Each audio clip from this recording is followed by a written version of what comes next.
What's up guys, I'm Brad Rodriguez from Fix This Build That. Today I'm going to show you my top 5 uses for a bandsaw. Now bandsaw can excel at cuts like no other tool can in the shop, and it also helps you repurpose and optimize lumber. Stay tuned, I'll show you just how I use it. Now the first way that I use my bandsaw is probably the one you think about the most. It's cutting curves and circles. Let me show you how I do it. A long sweeping curve like this can be a nice accent or design element in your work. And without a bandsaw, this would typically be cut with a jigsaw. But using a bandsaw gives you a bit more control and it makes a whole lot less mess. Now that's because a bandsaw cuts downward and it pulls the dust below the table, while a jigsaw cuts upward and it pulls the dust up onto the cut line. With a clear line, you can be more accurate and you can get some pretty good results once you get the hang of following the line. I don't do a lot of long curves, but I do use rounded corners quite a bit. A can of finish has a nice radius for a 1x4 or a similar sized board.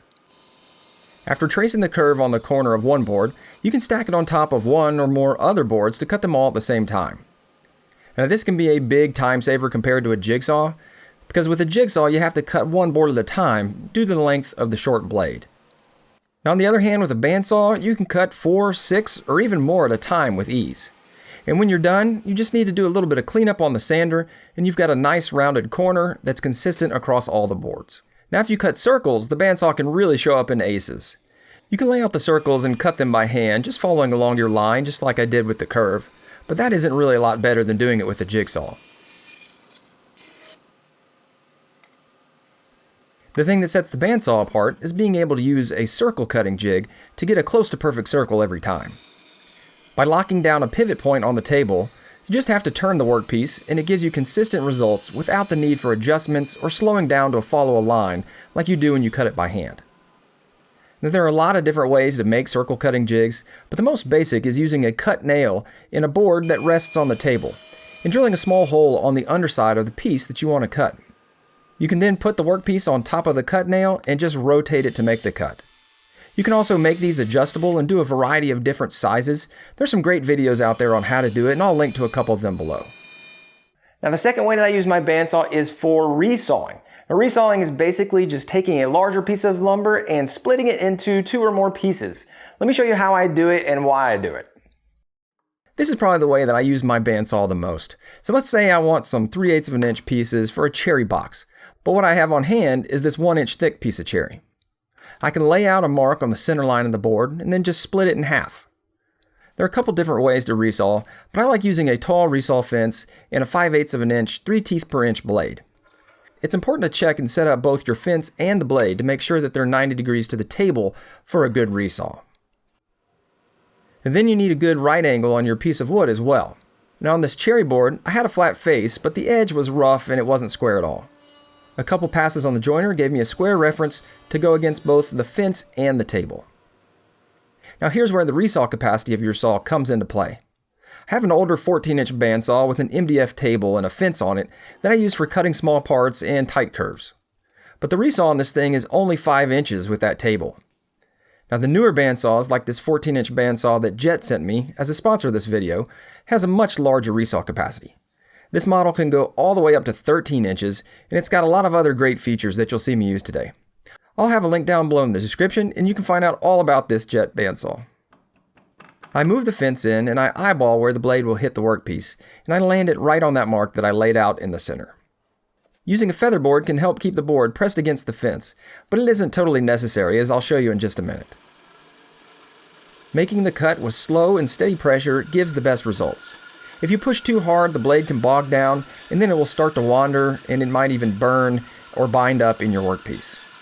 And hey, if you're new here and you like what you're seeing, be sure to subscribe and say hello down in the comments.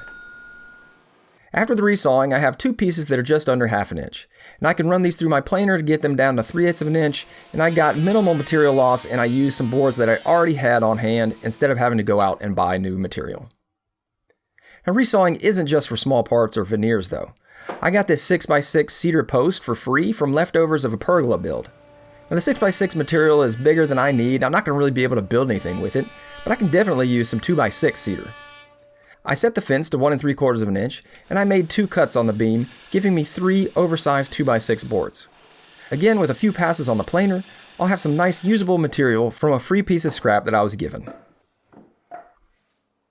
The third thing I use my bandsaw for is cutting notches. Making a stopped cut in a piece of wood is actually kind of a hard thing to do. Let me show you why, and let me show you how I do it.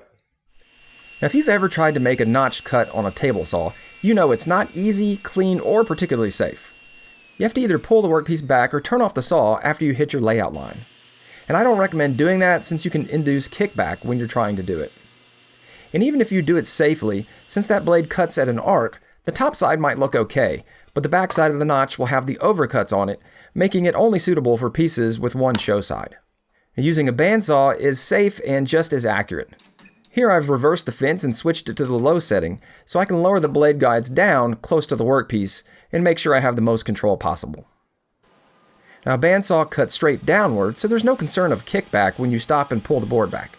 And since it cuts straight down, it also leaves a clean cut on both sides. The cut edges are going to be a little bit rough from the set of the teeth, but that can easily be cleaned up with sandpaper or a sharp chisel. The fourth way that I use my bandsaw is really a form of resawing, but it is book matching. It's when you take a piece of wood, split it in half, and it opens up just like a book, and it's really great for figured wood. Let me show you how. Book matching is great for highlighting the movement and figure of the wood grain in a unique way. Now, for this piece, the faces are still rough, and I don't want to risk a lot of tear out on the joiner or planer, so I can just leave them in the rough state. I set my combination square close to the center line of the board edge, and then I marked a line the length of the board. Next, I flipped the square over to the other side, and I repeated this. I ran the opposite edge over the joiner to get a flat edge for solid reference on the bandsaw table. And then instead of using the fence, I grabbed 2 push blocks on either side of the board to guide it through the cut. Now, this technique works great if you don't have a nice high resaw fence like this jet does, and you can adjust as necessary along the cut and keep the blade as close to that center line as you can. Afterwards, the cut pieces match perfectly and the 2 halves look amazing together. And by gluing them together and surfacing them flat, this would make an awesome top to a box or insert in a frame and panel cabinet door. Now, the fifth way that I use my bandsaw is really kind of a combination of a few of these, but it is repurposing old lumber or lumber from logs. This is a cutoff. I'm going to show you how I'm going to take this cutoff and we're going to make it into some usable wood using the bandsaw. Now, this was an offcut from a walnut log that a local sawyer gave me for free. I get a lot of wood given to me for free if you haven't noticed. The sapwood was pretty rotten, but there's some solid hardwood in there, and there's this really cool knot in it too. I eyeballed the piece and I decided I could get some panels with a knot in them and then see what else I could get from the offcut. I marked for the first cut and then I went over to the bandsaw. I split it down the line and this gave me 2 pieces, one with the knot in it and the other with some clear wood. The 2 pieces now had rough faces, so I ran them both through the joiner to make sure I had a flat face for reference. Then using the flat reference surface on the small piece, I cut it into 3 small 1/2-inch thick boards. Again, this would be great for a little box or something like that. I switched over to the chunk with a knot in it, and I flipped it on its side to get some wide panels. After cutting the first panel, I saw that the knot was really looking cool, so I went ahead and I cut 2 more out of it as well. Now there was a good bit of solid wood left in that smaller chunk, and it would be perfect for some turning blanks. I used my combination square to see what size blanks the piece would give me, and it ended up I could cut a pair of 2x2 blanks out of it. Now all in, I turned this offcut into 3 small boards that I could use for the sides of a box, 3 panels with different knots in them that I can leave open or fill with epoxy for a really cool look, and a pair of long turning blanks or 4 smaller ones. This is why I love having a bandsaw. You can turn leftover scrap lumber into really great usable pieces. Hey, if you want to check out some more of my videos, I got another one queued up for you right there. If you're not subscribed to the channel already, I'd love to have you as part of the team. And until next time, guys, get out there and build something awesome.